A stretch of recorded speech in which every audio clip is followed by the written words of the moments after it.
হরি ভক্তে বাসে বলো সর্বদেবতায়। ধন্য শ্রী তারকচন্দ্র সাধু শিরোমণি, যার শিরে হরিচাঁদ প্রেম রসকুনি। অপূর্ব তাহার কীর্তি সুর সর্বজন, কালী মাতা করে কৃপা স্নেহেরও কারণ। লক্ষ্মীপাশা কালী মাতা সবে জানে, বহু পুরাতন তাহে জাগ্রত দেবতা। নবগঙ্গা নদীর তীরে প্রকাণ্ড মন্দির, বরাভয়া মূর্তি সেটা দাঁড়াইয়া স্থির। মন্দিরের গাত্রে লেখা যাহা পরিচয়, জনশ্রুতি তাহা ভিন্ন অন্য কথা কয়। পরিচয় পত্রে শব্দ লেখা অনুমান, সেই জন্য জনশ্রুতি মানি প্রধান। রামদাস সাধু যিনি মৈথিল ব্রাহ্মণ,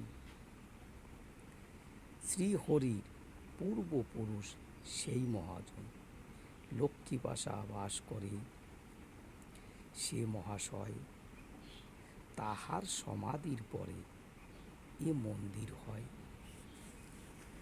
হরিলীলামিত গ্রন্থ আছে বিবরণ, স্বহস্তে তারকচন্দ্র করেছে লিখন।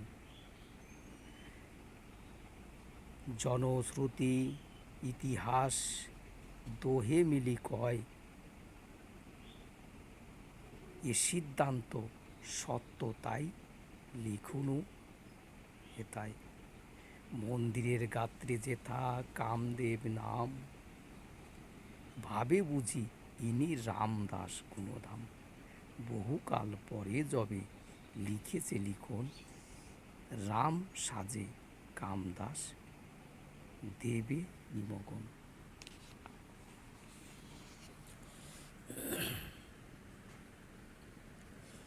11-25 অঙ্ক লেখে অনুমান, সেই কালে রামদাস ছিল অধিষ্ঠান। তাতে কালী মন্দির গাত্রে যাহা লেখা, আক্ষরিক সত্য তাতে নাহি যায় দেখা। যা হোক তা হোক এই মানিলাম সার, মন্দির নির্মিত হলো সমাধির উপর।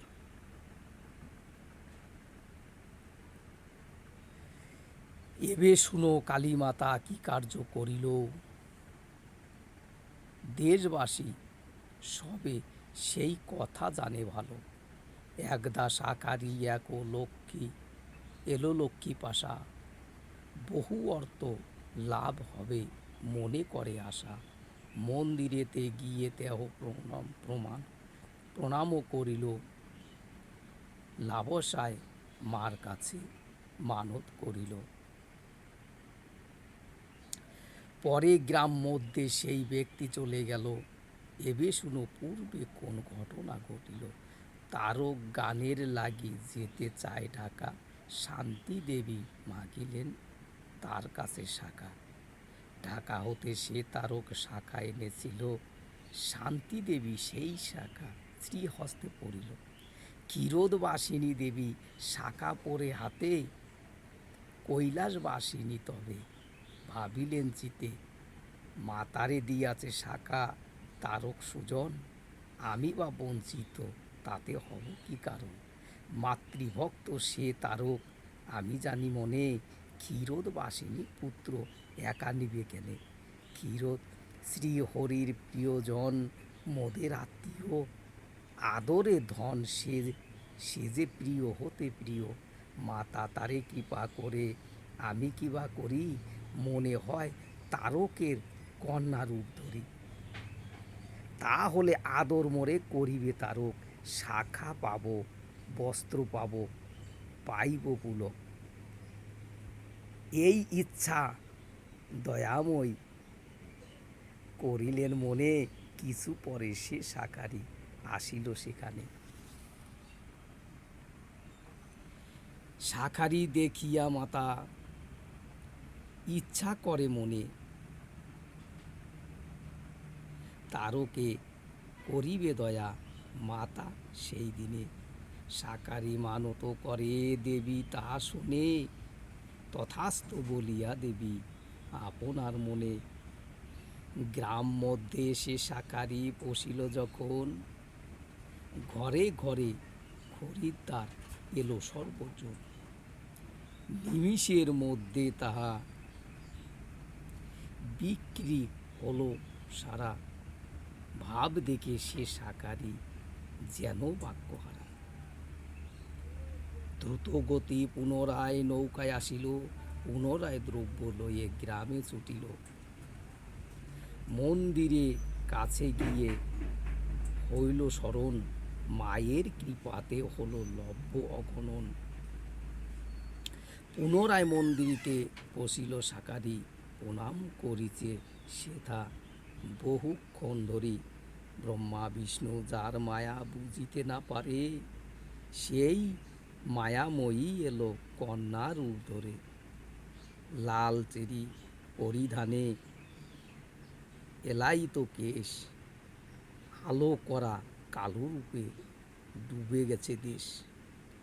মলিন বদন যেন আঁখি চলো চলো, কাঙ্গালিনী সাজে মাতা দিয়ে মায়া জালো। শাঁখারি প্রণাম করি উঠিয়া দাঁড়ায়, দেখে কালো মেয়ে এক বসেছে তথায়। মিটি মিটি কালো রূপ দিতেছে ঝলক, শাঁখারি দাঁড়াইয়ে দেখে পরে না পলক। কালো মেঘ কালো যেন সৌদামিনী হাসে, হাসিয়া জননী তারে বলে মৃদু ভাষে। শুনো গো শাঁখারি তুমি আমি যাহা কই, আমি বটে তারকের প্রিয় কন্যা হই। বড় সাধ মনে মোর শাঁখা পরিবারে, একজোড়া শাঁখা তুমি দিয়ে যাও মোরে। শাঁখারি বলিল মাগো বলিয়াছ ভালো, শাঁখা দিলে দাম তার কে বা দিবে বলো।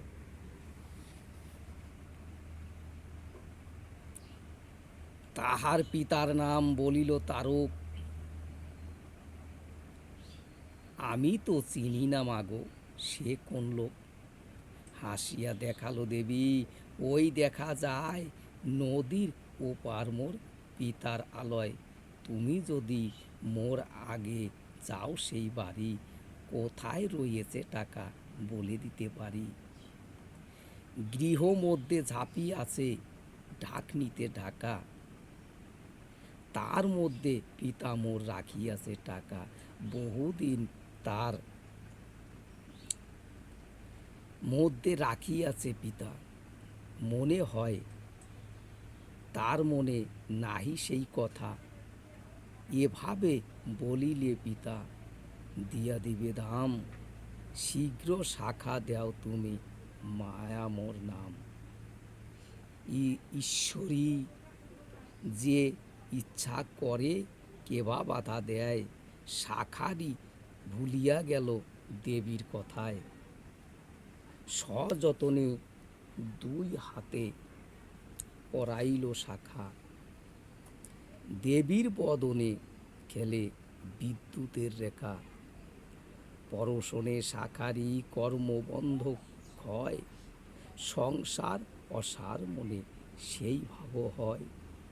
শাঁখা বেচা টাকা নেয়া সব যেন ফাঁকি, প্রাণ তার কেঁদে ওঠে থাকি থাকি। মাতারে ডাকিয়া বলে শুনো গো জননী, তোমার গৃহেতে আমি যাইব এখনি। মোর সাথে চলো তুমি নাহি করো দেরি, আমার কি হলো তাহা বুঝিতে না পারি। মনে শুধু বলে যাই তারকের বাড়ি, মোর সাথে চলো মাতা চলো তাড়াতাড়ি। মায়াময়ী ছল করি বলিলেন কথা, শাঁখারি বুঝিবে কিবা যাহা বলে মাতা। অগ্রভাগে তুমি তবে যাও পার ঘাটে, দেবীর মন্দিরে পূজা দিব আমি বটে, পূজা সারি পরে আমি যাব নিজ ঘরে, অপেক্ষা করহ কিছু নদীর কিনারে। কথা শুনি সে শাকারি নদীর তীরে যায়, অপেক্ষা করিল সেথা কতক সময়। এক দ্বার মন্দিরে অন্য দ্বার নাই, দ্বার প্রতি লক্ষ্য করে রয়েছে সদাই। ওই কোথা কেহ নাই, কেহ না আসিল, শাকারি ভাবিল বুঝি মেয়ে ফাঁকি দিল। পুনরায় মন্দিরেতে করিল প্রবেশ, সেথা নাই মানবের কোনো গন্ধলেশ। আচার্য মানিয়া চলে সেই সে শাকারি, শীঘ্র গতি উপনীত তারকের বাড়ি। দেখিল তারক বসি করে আলাপন, নবীন বয়স যেন গৌরাঙ্গ বরণ। ধীরে ধীরে উপস্থিত তারকের ঠাই, বলে এক কথা আমি বলিবারে চাই। মায়া নামে তব কন্যা মন্দিরের ধারে, এক জোড়া শাখা নিল আমার গোচরে। তব ঠাই পাঠাইল দামের কারণ, দয়া করি মোরে দাম দেও মহাজন। শাখারি শাখারির কথা শুনি হাসিল তারক, বলে মোরে তুমি নাকি পেয়েছ বালক। কন্যা বলি বলো কারে, কন্যা মোর নাই, বিবাহ করিনি, তার কন্যা কোথা পাই। অনুমানে বুঝি তোমা ঠকায়েছে কেহ, শুনিয়া তোমার কথা আমার সন্দেহ। কথা শুনি শাকারির মুখে কথা নাই, বলে তার প্রমাণ আদে আমি দিতে চাই। শাখা নিয়ে কন্যা তব বলিয়াছ কথা, নিশ্চয় তোমারে দাম দিবে মোর পিতা। ঢাকা টাকার জন্যেতে যেন চিন্তা নাহি করে, ঘরের মধ্যেতে টাকা ঝাঁপির ভিতরে। বহুদিন রাখা টাকা তব মনে নাই, সত্য কিংবা মিথ্যা তুমি খুঁজে দেখো তাই।